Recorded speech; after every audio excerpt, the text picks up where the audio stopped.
Hi, I'm Alberto Elias, the organizer of Murcia GTAG in Spain. We have been organizing Murcia GTAG since last year. We started in January and we did our first event in March, where we had nearly 100 people signing up and around 85 people turning up to the event.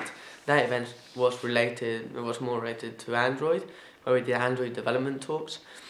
And then we decided to do one event per month format. So we did another one in April, and then in May we had a Google I/O extended, and we also did our regular event. Then in June we had an HTML5 event, which was also very interesting. Then we had to stop during summer holidays, so we didn't do an event until October, where we introduced the Lightning Talks format. So that more people could come in to give talks even though they were only about 10-15 minutes long.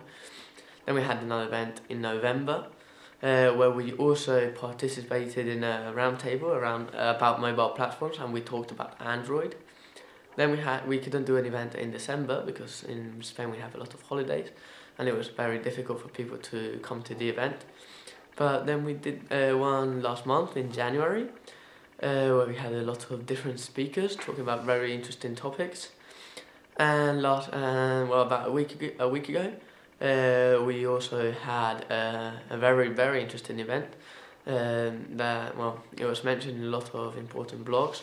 We had a very interesting talk about being more productive when programming with Java, and then we had a roundtable, web apps versus native mobile apps. Which was very interesting. Everyone participated and a lot of very interesting ideas came up. So next month we're celebrating our first birthday, which I think is going to be a very interesting event. We're preparing a lot of fun stuff, and then hopefully this will go on for much longer. Thank you to Google for all their support, and thank you to Thame, where they let us the place to do our events, and thanks to Droiders, who sponsor us. And yeah, thanks.